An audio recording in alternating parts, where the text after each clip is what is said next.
Fala galera, quarta parte, História Primitiva de Deus, tá? Do Mark Smith. Vamos continuar aqui estudando sobre Baal e Yahvé, tá? Página 146, Imagens de Baal e Yahvé. Aqui ele menciona várias descrições semíticas ocidentais, enfatizam a teofania de Baal na tempestade, ou seu papel como guerreiro.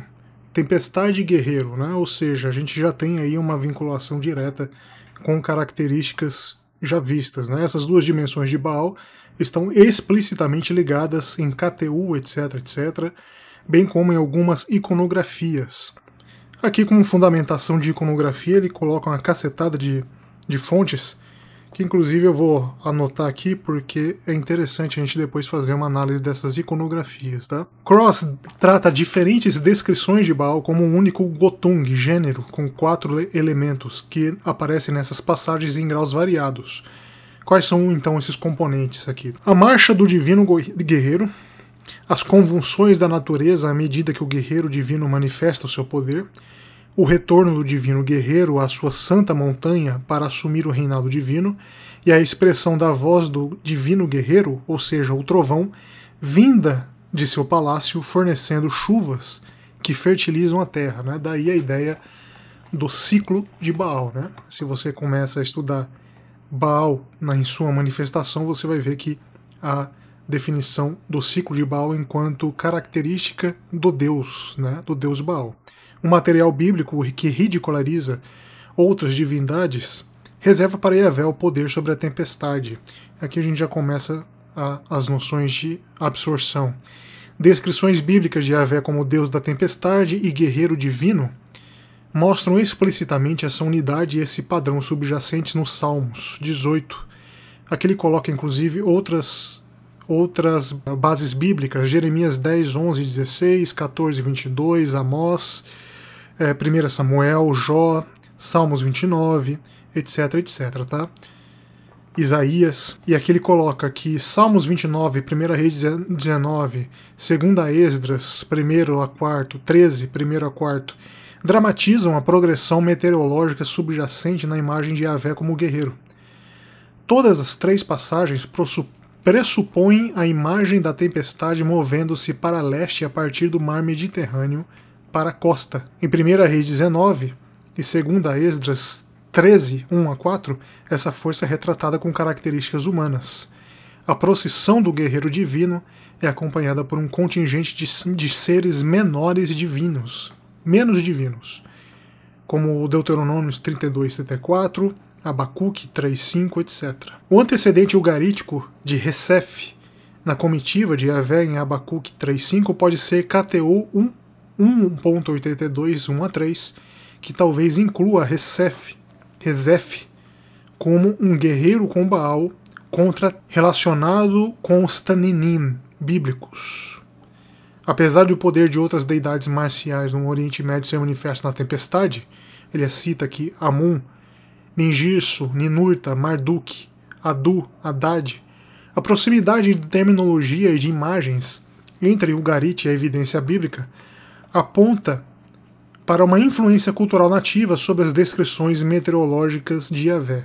Ou seja, a gente dá continuidade à ideia sincrética, né? Ele próprio discorda do posicionamento sincrético, mas ele utiliza como um dos meios de você visualizar todo esse cenário. Claro que a gente tem também a ideia da absorção, que é o conceito que a gente aprendeu lá no primeiro capítulo, né? A absorção, trabalhada por Mircea Eliade, inclusive, tá? A tradição israelita modificou sua herança cananeia, moldando a marcha do guerreiro divino especificamente para o elemento do santuário sudeste de Yahvé, alternativamente chamado de Sinai, Edom, Teimã, e nas inscrições de Kunlet Airud. Página 148.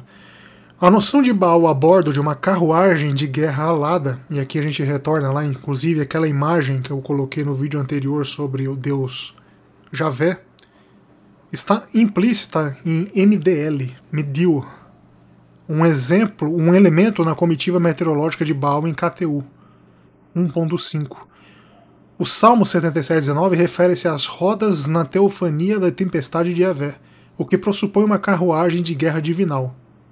O Salmo 18 correspondente a 2 Samuel 22, apresenta Yahvé cavalgando sobre o vento, rodeado por nuvens de tempestade. A gente tem inclusive essa referência à imaginação apocalíptica, né? Inclusive, não só sobre o livro de Apocalipse, mas ao gênero literário, né? Apocalipse, que remete inclusive ao livro de Daniel, tá? E outros livros que foram considerados apócrifos.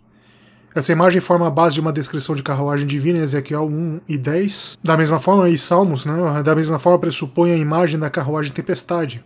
Coroas o ano com teus benefícios e teus rastros emana a fartura.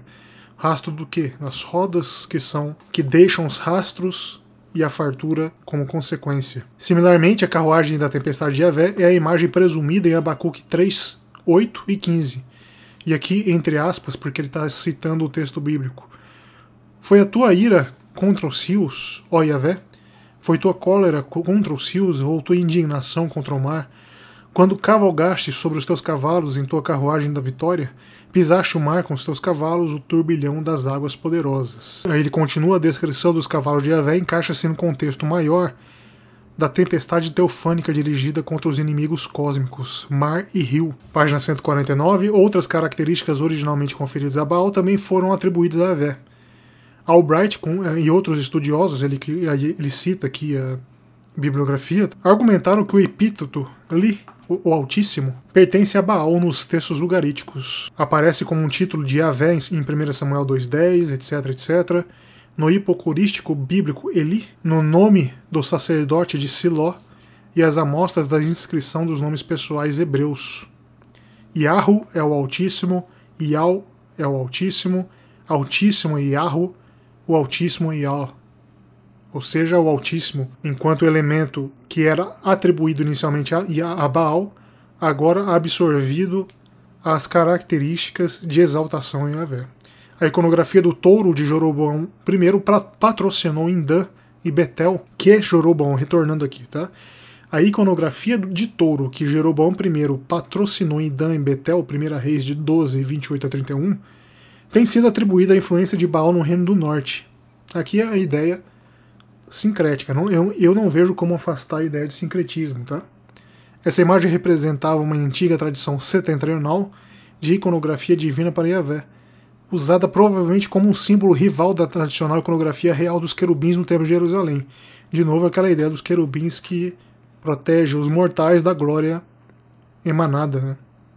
A antiga tradição do norte da iconografia do touro para Yahvé reflete no nome Gila, que pode ser traduzido como Ial, é o touro jovem, que a gente lembra da estatueta do touro. Né? Página 150. De fato, a evidência para Yahvé como touro aparece no papiro egípcio de Amisher, número 63, coluna 11. Horus Yahu, nosso touro está conosco. Que o Senhor de Betel nos responda ao amanhecer. Papiro egípcio. Página 151. O título, Abir Jacob, touro de Jacó, Gênesis 49, 24, derivou do imaginário bovino de El. A imagem de Yahvé com chifres, como os chifres do boi selvagem, em Números 24 ou 8, também pertence a esse plano. Ainda na mesma página, né, a referência ao beijo em Baal, em 1 Reis 19 e 18, e a alusão ao beijo em touros, em Oséias 13 e 2, parecem reforçar o pano de fundo baalista para a iconografia dos touros do Reino do Norte. Também é possível que o número de deuses importantes possa ser considerado como touro divino. Eu não acredito, inclusive... Aí é uma ideia, eu retornando aí para outros estudiosos, né? O Thomas Homer também vai por esse caminho, que a ideia do touro não necessariamente tem vinculação específica a um único rei, a um único reinado, a um único deus. Porque o touro em si, inclusive, principalmente no início do desenvolvimento da pecuária, né, e já estabelecida aí a sociedade agrícola, o touro ele representa assim uma força, a virilidade, né, inclusive a virilidade sexual.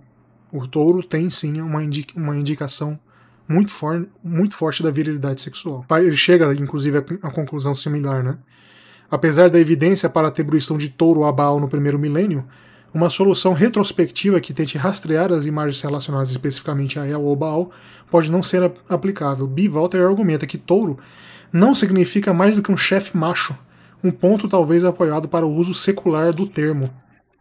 na literatura ugarítica. Né? Página 153, um selo de Tel Asmar retrata cerca de 2.200, né, antes de Cristo. Retrata uma deidade lutando contra um dragão de 7 cabeças, o inimigo identificado como adversário de Baal em CTA 5.1 e reconstruído em 30, e antagonista de Yahvé, no Salmo 74, 13 e Apocalipse 13, 1. Uma placa de concha de proveniência desconhecida retrata um deus ajoelhado diante de um dragão de 7 cabeças. Leviatã, o inimigo de Baal mencionado na CTA 5.3, aparece como adversário e criatura de Yahvé. Interessante, né? O inimigo de Yahvé, o Leviatã, que no imaginário moderno possui correlação com Baal, na verdade era inimigo de Baal e criatura de Yahvé. Tanto o Leviatã quanto os Tanaim têm várias cabeças, os últimos conhecidos como inimigos de Anat. Aí a gente vê inclusive a ideia, se Leviatã, inimigo de Baal, é criatura de Yahvé, logo Yahvé se sobressai a Baal, né? Porque Baal é como se Baal estivesse fazendo aí tendo uma dualidade, retornando ao zoroastrismo, né? Uma dualidade com o Deus menor, e não com Yahvé, já que Yahvé é o Altíssimo. E aqui importantíssimo, né? Um trecho que ele traz, Isaías 11:5, as tradições ligadas ao mar, rio e ao dragão de 7 cabeças aparecem de uma forma mesclada. E aqui ele menciona, né? Yahvé destruirá totalmente a língua do mar do Egito e agitará sua mão contra o rio com o seu vento abrasador e o retalhará em 7 canais que homens podem atravessar a seco. Ou seja, a secura do rio é consequência da ira de Yahvé, representando, portanto, Yahvé derrotando Egito e suas divindades. Né? 154. Finalmente, a figura de morte, atestada em Cântico 1.4 em várias passagens bíblicas, incluindo Isaías 25, 18, Oséias, Abacuque, etc., é personificado como um demônio, da mesma maneira como o morte de Ugarit, ou seja, ele coloca um mote, Deus mote bíblico, enquanto o demônio vinculado ou atrelado ao mote de Ugarit em Cântico 1177. E o mesopotâmico Muto, como J. Tigay observou, esse pano de fundo explicaria a descrição de morte, Jeremias 9:20, melhor do que o recurso de Cassuto ao episódio da janela no palácio de Baal, ou a comparação de São Paulo com o demônio mesopotâmico na Mash. Descrições bíblicas do vento oriental como um instrumento de destruição divina podem ter derivado das imagens de Mote na tradição cananeia, embora a dependência mitológica não esteja necessariamente indicada nesse caso. Mote, portanto, aí a ideia de morte, então, absorvida na ideia do dualismo a Yahvé. Né? Página 57. As descrições de Yahvé tomando sua posição como guerreiro no topo do Monte Sião também é com representações dos deuses da tempestade hititas e sírios de pé, cada pé em uma montanha. Safão e Sião partilham uma série de epítetos. E aqui ele coloca a citação do lugar sagrado, Safão, Sião, e a sua herança, lugar aprazível, né? Isso tudo na literatura ugarítica. Sendo então herança o Monte de Baal, o lugar saudável, aprazível. Enquanto que a montanha de Yahvé é chamada de Nahala, porção, em Salmos 71:1, Jeremias 12:7, Êxodos 15:17. Os epítetos para Sião e a forma como eles estão listados juntos, em Salmos 48:2-3, também recorda os títulos de Safon.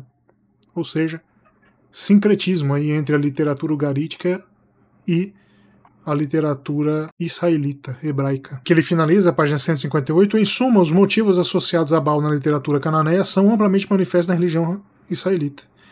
O ciclo de Baal, o KTU, apresenta a sequência da derrota do inimigo, o mar, seguida pela construção do palácio divino para o guerreiro divino, concluindo com a derrota do inimigo, a morte, que seria Mot. O deus, inclusive, reconhecido, então, pela literatura do reino unificado de Israel. Esse padrão de características aparece em uma ampla variedade de textos bíblicos que descrevem a presença e a ação divinas. A Ágada rabínica e a literatura cristã mantêm esses motivos. De fato, a derrota do mar, a construção do palácio celestial e a destruição da morte pertencem à futura transformação divina no mundo. Apocalipse 21:4. Esses motivos são de maior importância para a longa vida que alguns deles desfrutaram, Por exemplo, o motivo do Leviatã é atestado em documentos religiosos até o período moderno. Aí que ele finaliza, inclusive, dando a dica, né? Se a gente está tratando sobre o período moderno, e aqui eu vou ler, inclusive, a passagem que ele indica como bibliográfica, tá?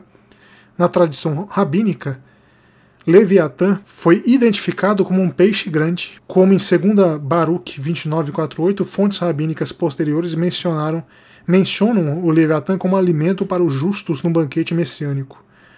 O Leviatã é evocado em 2 tigelas aramaicas. E aqui ele menciona sobre a tradição, sobre o Leviatã na tradição árabe, ler Helsinki The Ocean. Leviatã foi retratado em manuscritos hebraicos nos séculos VIII e VII, em utensílios para o seder nas comunidades judaicas do século XV, no norte da Itália. Leviatã entrou na linguagem moderna como a maior e a mais sólida coisa de seu tipo, incluindo vários grandes animais marinhos ou embarcações marítimas, inspirando o título do tratado de Thomas Hobbes sobre o estado Leviatã. Portanto, um nome aí que perdurou. Eras, né? Um nome que se consolidou. Inclusive, um nome aí que vem do sincretismo literário de Israel, enquanto reino unificado, e Ugarit, a literatura ugarítica, entrando aí para a ideia do ciclo de Baal. Tranquilo? Depois a gente vai ler sobre o papel da monarquia dentro da ideia de Baal e Yavé. Tá? Fico por aqui então, um grande abraço a todos, tudo de bom.